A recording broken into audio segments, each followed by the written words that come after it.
Well, that is what our Declaration of Independence says is supposed to be done right now, but we're going to try to do it. I keep saying we're tired of picking cotton. Yeah, you can't use that one. It's a little I too, know. Yeah. Somebody came at me about it and I told them, hey, stand back. I mean what I said. We're tired of picking cotton. Period. It's time for him to go. Yes. Because that's literally what he has everybody. Right? Yeah. It is. We're going to help him find a new career next year. Yes. Good. Oh, Yes. yes. Good. Unemployed U.S. Senator sounds like a great job.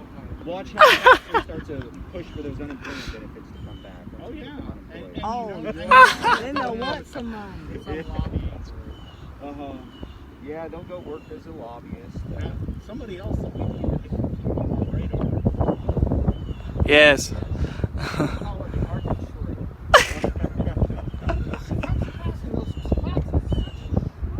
Oh, yeah. She does. I mean, there's no personality at all. She's just a shrew. So, Yeah, Those well, you have to pray for. yeah, she's in it for money and she's in it for power. She's not in it for the right reasons, like not in it for protecting the our right Constitution and the ethical well-being of our state administration. We have a lot of problems we need to fix, and if somehow she does use her elected position to keep me off the ballot in an unethical manner for helping out her donor, then I'll make sure she's not going to do that. speaking of, have you contacted Rachel Maddow yet? About I have the all stuff sorts of going people on with reaching her? out to her. It's just so hard to reach someone who is so busy and has so much going on. As someone who has tens of thousands of followers on Twitter, it's hard to keep up with messages. And when you have millions of followers on Twitter, I mean, it literally takes hundreds of people tweeting to you, retweeting, and to get your even attention. She might not even see those things pop up in her notifications. So it's difficult, and people are reaching out. They're emailing her, they're calling, they're tweeting, they're tagging her on Facebook. And as soon as we get her attention, I'm pretty sure she'll help us out, because it's a very interesting story. Oh yeah, that we it's a have great going on. story. It's a story with lots of layers. Yes. It's a great story, and I really think she would be all. Well, for sure, I will help Arkansas get off the ledge of the rut that we're in if she tries to run for governor. Off the ledge of the rut. Yes. Yeah, because they're definitely trying to drive the state government into the Yeah. And you know, that problem stems from the fact that a lot of these legislators aren't even being elected. They're running unopposed, and they're coming in here on filing day, paying their fee, getting on the ballot, having no one run against them, and they just bought the position. And a lot of them don't even pay their own filing fees. A Republican PAC or the Republican Party will pay the filing fee for them. So we have Right. parties purchasing seats in state governments. That's exactly what's happening. And that's a big problem. So Huge. what we really have to do is, the main goal of my campaign right now was to unseat and replace Tom Cotton. But we have to make sure to bring a big focus on making sure that we don't have a lot of legislators running unopposed. And if that means y'all running for office, I hope you guys do. By the way, hi, I'm Dan. I'm sorry, Mr. Coming in. How's it going? Pretty good. How are you doing? Good. What was your name? Brian? Brian? Yeah. Nice to meet you, Brian. Yeah, you too, man. So we have a lot of work to do, and I'm going to make it really easy, because the question I get a lot actually is, well, how do I run for office? And as someone who's run unaffiliated without any party help, I think I can make a pretty good guide on how to do it. Yes. And we can make sure that if someone, I'm going to make a very easy to use website. Type in your zip code, and then it pulls up your representative, and then you can click their name, and it'll just pull up all of their votes and how they've been voting. And if you don't agree with it, you can click another button that says, I don't agree, and it'll give you a guide on how to run for office against them. That way we can get regular people running. Ooh, that's powerful. Cool. That's Yeah, powerful too. they aren't going to like that. Need to find a nice domain name for that. Howtorun.com or something like that. Yeah. For Well, sure. We don't like the thing got you on the ballot. Throw the so. bums out, Dr. Well, we're not done yet. I know we're not. so- I'm here. I got out my bed for this. Thank you. You've been awesome. I can't believe how many signs y'all put up. Thank you so much. Oh, I'll hook you up with one. I've got at least 50 more in my car right now. We've been giving a bunch of stuff away on this trip. So, let's see here. Where are we at? With ballot access. what happened is we filed our appeal on, oh man, when did we file it? I think it was June 28th or something like that. So we had to wait for our case number to come in. Once we got our case number, we were required to file 2 other documents. We filed the 2 other documents. As soon as those were filed, then we filed our expedite on July 8th.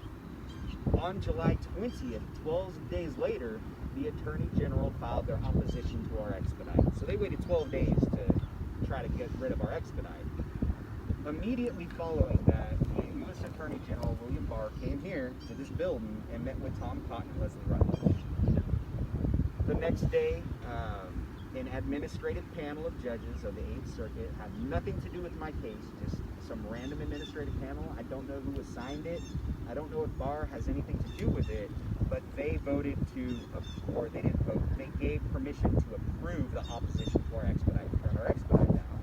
Well, the Attorney General's office is really good at doing one thing, not being accurate on their people. So they missed some figures and put some misinformation in there, and my lawyer used that opportunity to correct those figures and file a renewed expedite. So we filed our renewed expedite, and the next day the Attorney General's office filed another opposition to it, and the next day that administrative panel approved the opposition to our expedite. So we filed our brief on July 22nd, and now that our brief has been filed, the Attorney General's office has 1 month to file their brief. They could have filed at any point between July 22nd and today. They have up until the 21st of August to file it, so I'm willing to bet you however much money you want that they will file it on the 21st. Yeah, they're going to foot drag as much as they can. They will drag it out. And once they file it on the 24th, then we have a 30-day window. They will assign judges to our case, a panel, and then we will have oral arguments 1 month later on September 21st. So we're looking at September 21st for our oral arguments. I'm very confident we're going to win, because one of the biggest things that they're saying is we didn't run a diligent campaign, which from that post, y'all saw all the responses from volunteers. They're like, I was out there collecting signatures. You know, this dude has been doing all this stuff. We've run a diligent campaign, and we can prove that. And then they also said that COVID-19 was not a severe burden. It was only a significant burden. So, I spent slide of 5 words. days on the couch with 102 feet. Oh my gosh. Don't tell me it's not a handicap. Yes, Thank and we can God you see made it. all around For real. us how COVID-19 has severely burdened all of our lives. in And many how different Trump aspects. uses it to his convenience in a Right. lot of ways. Well, Well, Tom he does- Cotton's office has been close and serve at Martin and Stone.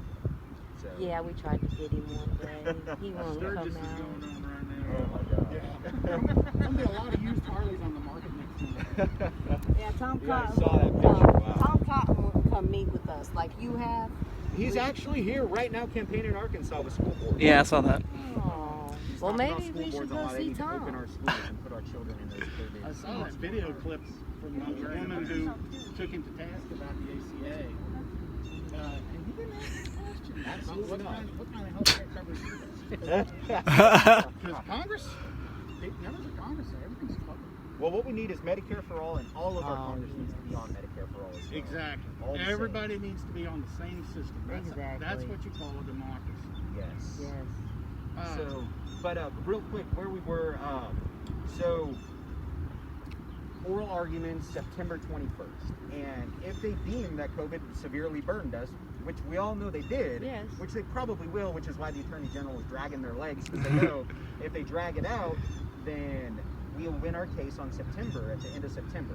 What that means is ballots are being printed next week. They're going to start printing ballots early because we're having a record number of people mailing in for absentee ballots because of COVID-19 being a severe burden on our lives. God, Go figure. go figure. So we'll win our case. I'm very confident of that, and they already know. And they're trying to wait until after the ballots are printed. That way, they're going to have to reprint the ballots, and they will have to reprint the ballots. And then the person who's going to be in charge of reprinting and redistributing the ballots is the Secretary of State, John Thurston.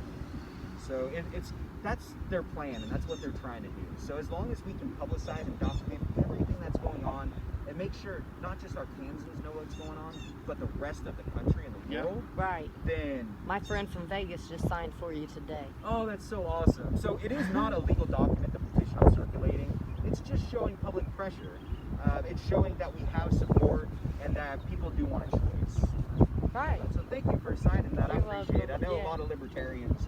He researched it first, but he's like, yes, I like him. Aw. Y'all need him. I said, thank you. That's so awesome. Yeah. Have you engaged a new attorney?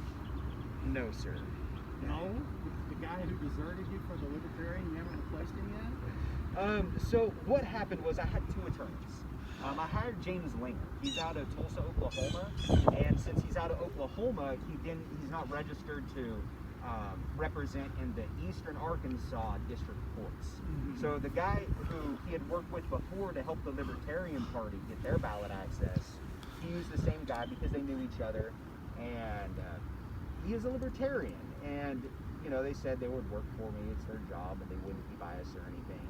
But it was just very shocking how within 5 hours of getting Judge Baker's ruling, he didn't even message me. He just posted on social media that he was taking a position in my opponent's campaign, which was very interesting. A huge conflict of interest. Yeah.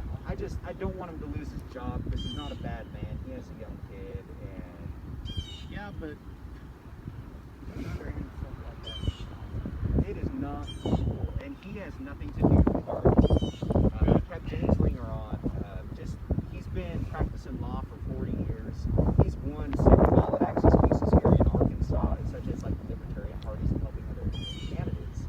So I trust he is working for me. There's a few things he's done that I don't really agree with, such as when they put in the opposition to our expedite, and the opposition to our expedite was approved by the administrative panel. I could find out who the panel was by filing a motion for clarification, and then they would have to at least tell me who approved the opposition to our expedite, which I think is very important and relative because I want to make sure it's not someone who's taking donations from the top. But he says that would just make the judges mad. He doesn't want to do it. Because it's also very interesting when they approve the opposition to our appeal, they don't state a reason why. All they say is your motion is granted. So a motion for clarification would have to give them a reason why they granted it, and then we would have to know who it was who did it. I think that's really important information, but he didn't want to do it because he doesn't want to hurt our case. He thinks it would just make him mad at us. But that's really the only disagreement that we've had. But I think he's in my corner. It's all in their hands now. There's not much else we could do. He got our briefing filed on the 22nd, so I mean he did that within 2 days of them filing the opposition to our expedite. So he's been working on it. So hopefully he'll do good, and that Libertarian let him go, man. I just know he's not going to for me. But I'm very hopeful we are going to win. I'm pretty confident we're going to win, and hopefully we can get the ballots reprinted and distributed equal. And then a lot of people who already had their mail-in ballots arrive realize that they're going to have another one come in and they'll use the first one. Which I think that's kind of what we're hoping on at this point. right. Yeah, and worst case scenario, if they use their corruption to keep me off, I will run for governor against Rutledge, and I will beat her on an anti-corruption campaign. Very good. So that's very important. We also need to make sure we are fielding candidates for lieutenant governor, because Jason Lappert is running for lieutenant governor, and we cannot afford to have an extremist like that man Well, That guy. holding a higher he's in the office. hospital with COVID. Yeah. Or he was. I think he's out now. I think so. He's out spewing his... He's the I rebuke you witch man. Yeah, he's the one, if someone asked, how's that COVID treatment? He responded really well. He really did. He did. He's very... He's not a very good... Right. He's not a very good human being. Right. But we cannot afford... He is running for lieutenant governor in 2022. We can't afford that. So if you got to run, do it. If you have to run, we need someone to run for this position so that we can all get behind him and make sure that he doesn't win. For real. Something like that. I mean, he's also part of the Senate Ethics Committee as well. I'll see if I can get the Satanic Temple to fund my campaign for me. That's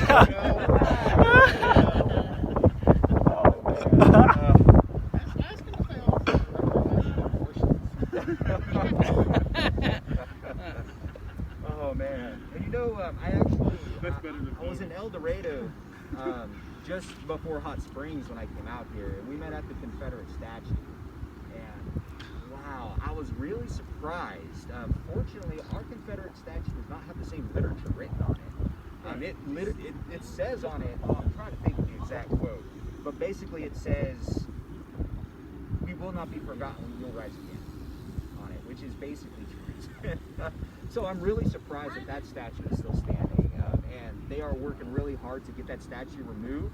And if you all are trying to figure out the legal process to go through to get the statue removed, I can connect you all together, because they are very educated on what to do through learning to get their statue removed. Okay.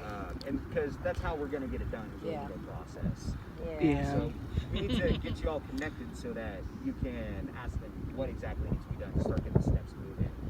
That one even actually says this was erected by the Daughters of the Dixie, whatever. So it even basically says on there that it's a from the privately land. owned piece on publicly owned land too. So Wow. Well, they that better one come should get be their moved here soon. piece. Yeah, they need to it's come going to get be on their their ballot in piece. November. See what happens. Yeah. It needs to be moved someplace where there are a lot of pigeons. Yeah. Yeah, that's for sure. Definitely not public property. So, have there been any more protests or anything about that, or just a couple weeks ago? No, not yet. Seen or heard of it.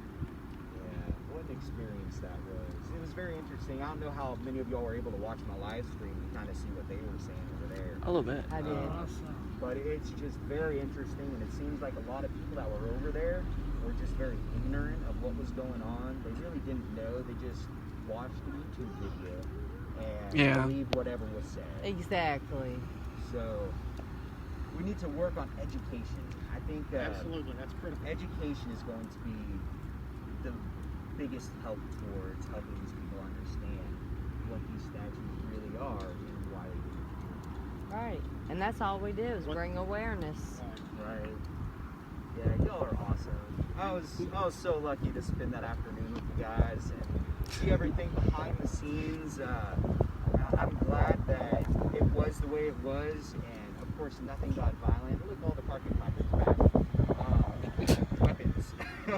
Yet the guy with the big Gandalf staff, Oh, yeah. giant knife in the bottom of it, was allowed to stand right there next to y'all the whole time. Right. They didn't do anything about that. Was he? I guess he was on their side, huh? Yeah. That's where I first saw him, was over there. Yeah. A lot of people commented on that. I was like, yeah. I was very surprised, but That made me a little nervous. I think it brought awareness, and we got the Little Rock 9 statue cleaned out of it. Yes. So that was And a they're big going to win, stay clean. right? Rather, we got to do it ourselves until we get a hold of the right people. I have the because- person's I got the person's number. Yeah, because the comments ain't been so great. Oh, I can't But imagine. I'll handle that. So, any of you guys? I mean, I think I've answered all your questions before. Yeah, I haven't met you, and I haven't met you. But anyone have anything they wanted to talk about specifically? We talked about farming, education, medical, everything so far today. I have a question. Yeah. And I was late, and also this is the first time I've been to one of these with you. So I know you as the guy that's not Tom Cotton. Right. You know, fuck him. And Flat out. I guess my question is, if it's going to be September, the end of September, or even know if you're on the ballot or not, I mean, it seems like there's two things to concern yourself about. One is pointing out why Tom Cotton should not be reelected, and the other is a positive message about yourself. And I guess I guess it's kind of two things. One is like, what do we do to support you? And then two is I don't know, like I don't have any idea what your platform is, except like you're not Tom Cotton, which I'm all about. Well, let's fix that. Yeah. I'm sorry, I'm turning for the microphone. So, some of the things that I stand for with my policy.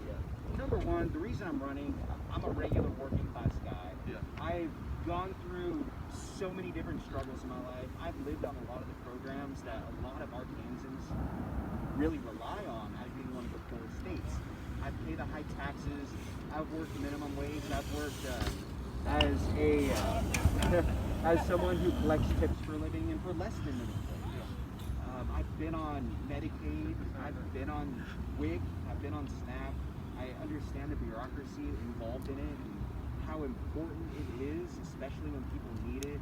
I understand a lot of the problems that regular people face and have to go through, whereas I feel like my opponent is just so out of touch, he just doesn't get it. And that's the main reason why I decided to run. And then, of course, getting money out of politics is extremely important. Our campaign, it is 100% grassroots. We just finished our third FEC filing, and we've raised about $50,000 now, and 100% of it is from individual contributions. That's great. I know, right? Yeah, And not a that's penny from great. political parties, political action committees, billionaires, giant corporations, nothing like that. And then 80% of those are donations less than $200 with like an average of $30 a donation. So I want to work for the people. I want to be beholden to the people and not to a party or a special interest. And I think that the grassroots campaign is really important to achieving that goal. Some of the things that I support are Medicare for All, which I think is the most important part of my policy, because as one of the poorest states, it really affects our finances. So some of the biggest pushbacks I get are, well, nothing's free, how are we going to pay? And it's very easy, not very easy, but I can explain it pretty easily. So it is basically 4% of a working household's income after $29,000.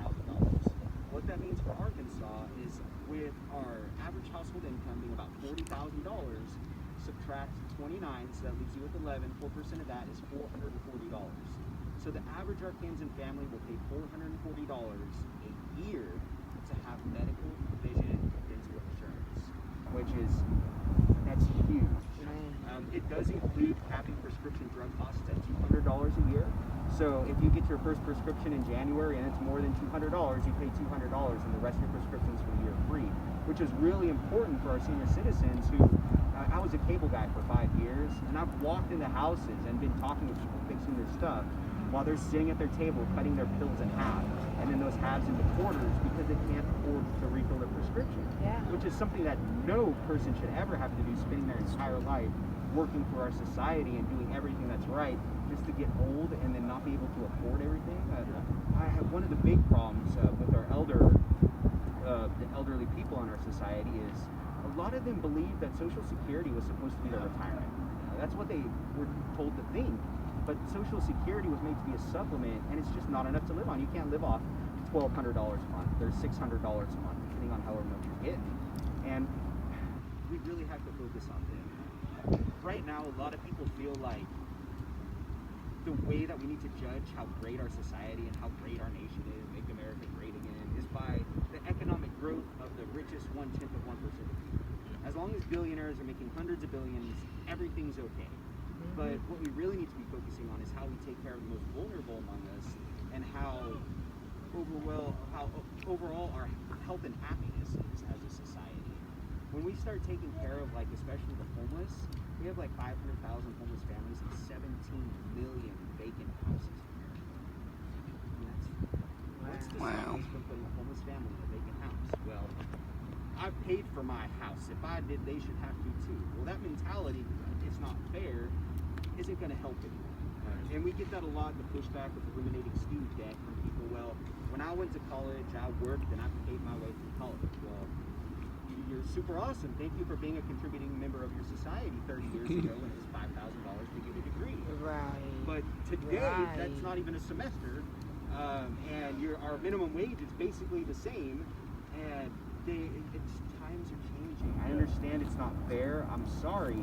But how about, rather than it not being fair for you, we start making it fair for everybody else all at the same time, so that it's not fair for no one else ever again. Period.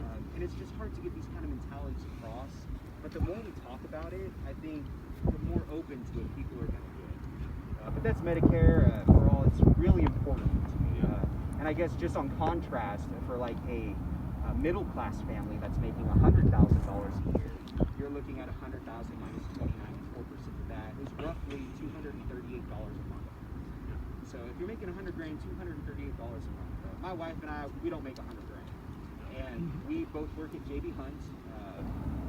we have medical insurance, we do everything the right way, but we pay $860 a month for our medical insurance, and we have a $1,500 deductible.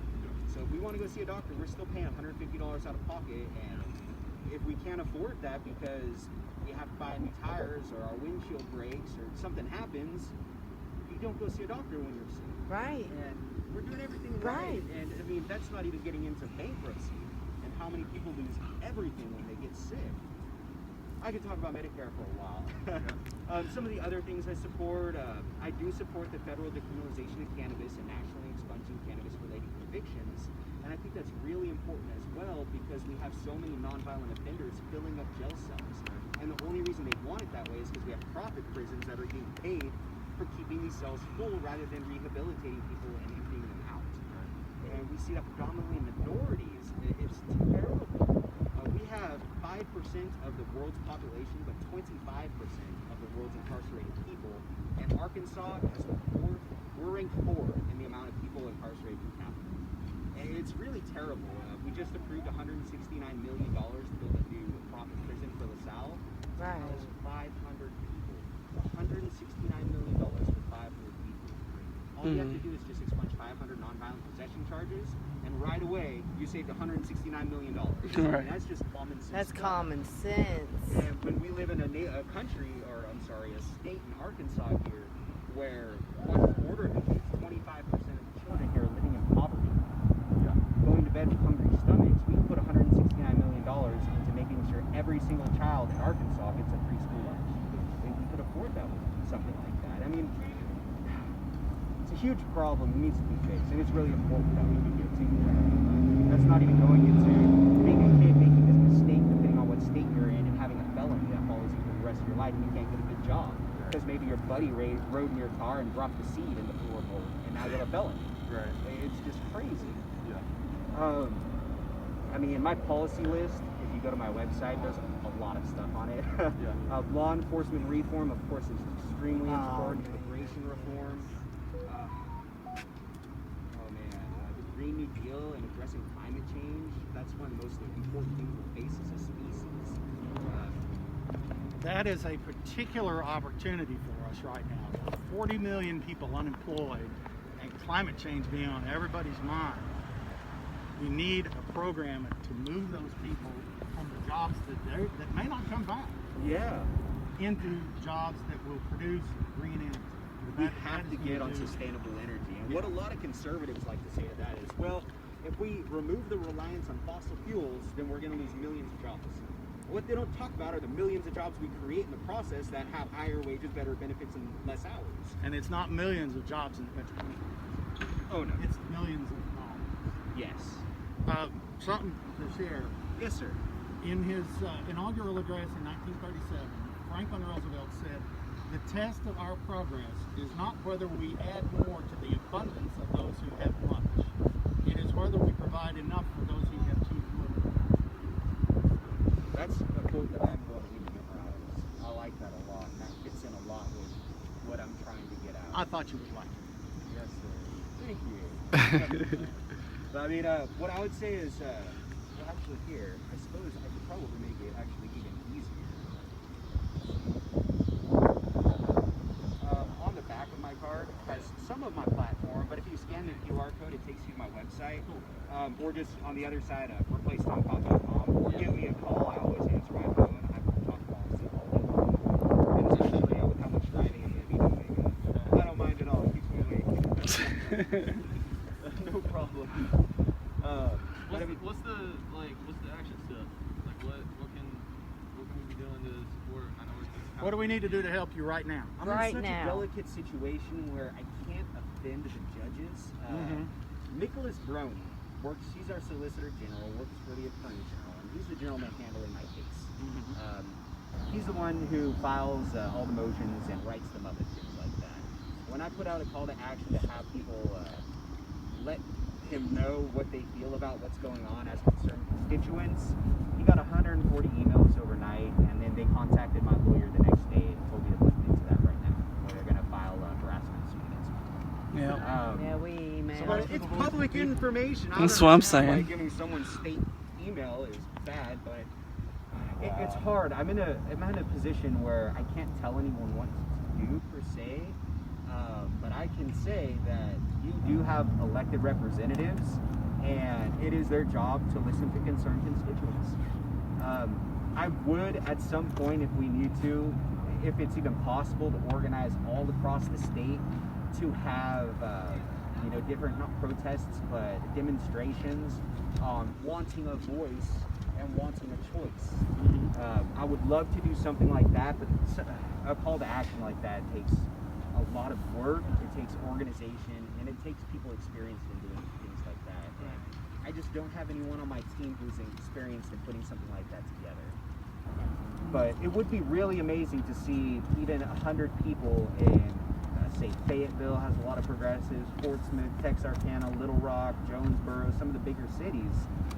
Just even if a few hundred or a few thousand or even 100,000 people showed up, I think that if something like that got national attention on ballot suppression, I think something like that would probably help a lot. One of the first things we can do is we're going to be making this documentary, even if Dan doesn't get on the ballot, which he's of course going to. Dan and I are going to be cutting together lots of footage. I think we've already got about 10 or 11 hours, and we're still only 2 days into the trip. So Y'all are awesome. yeah, Thank you so much. We're going to have a lot of stuff and a lot of folks. So one of the first things we can do is to help get this voice out. In order to get that voice out, we've got to get everyone on camera that we can saying that they support Dan, and more importantly, that they do not support ballot suppression. So one of the most important things we can do now is to get everyone to sign one of these release forms so that nobody gets sued later down the line. whenever we start Give me the releasing pin, give me the pin. And then for the kiddos, you guys can sign for them on this too. We'll give one for each of them. You Just put because their they're in the name there. background of the video, Yeah. that's all. We'll be putting this stuff out, of course, over the internet over the next few days, and then hopefully down the line we'll be able to see a larger documentary film on some of the streaming services like Netflix or Amazon or something like that. We'll be working on this for the rest of the year, and it's going to roll into a Tom Cotton documentary, and into a Leslie Rutledge documentary, and a whole Arkansas corruption documentary. Thank you. That's the word right there. As a retired marketing professional, I can tell all of you that the one thing that you've got to do is on social media is name recognition. Yep. If people don't know who he is, if people don't know that Tom Cotton is an opponent, you're dead. That's been the biggest struggle so far. I Name cannot recognition. believe the media still says he's running unopposed. But I mean, realistically, there is a libertarian on the ballot. You don't have pens. I got one here. Pass them around. It is crazy. I'll pass this pin down the line. Can he use it first? Let me use it first since I've been sitting. I'm still moving out for a little bit. Are we? Let me go see if I've got some more pens too. It's 7:05. How far is Arkansas Post? We can make Arkansas Post before 8:30, if it's possible. That'll be close. I 1 love hour seeing and the 35 different minutes. generations. I know, right? If that don't Arkansas show Post, something. it was the very first city in This Southern is so Arkansas, intelligent. and it was actually our capital before they moved it to Little Rock.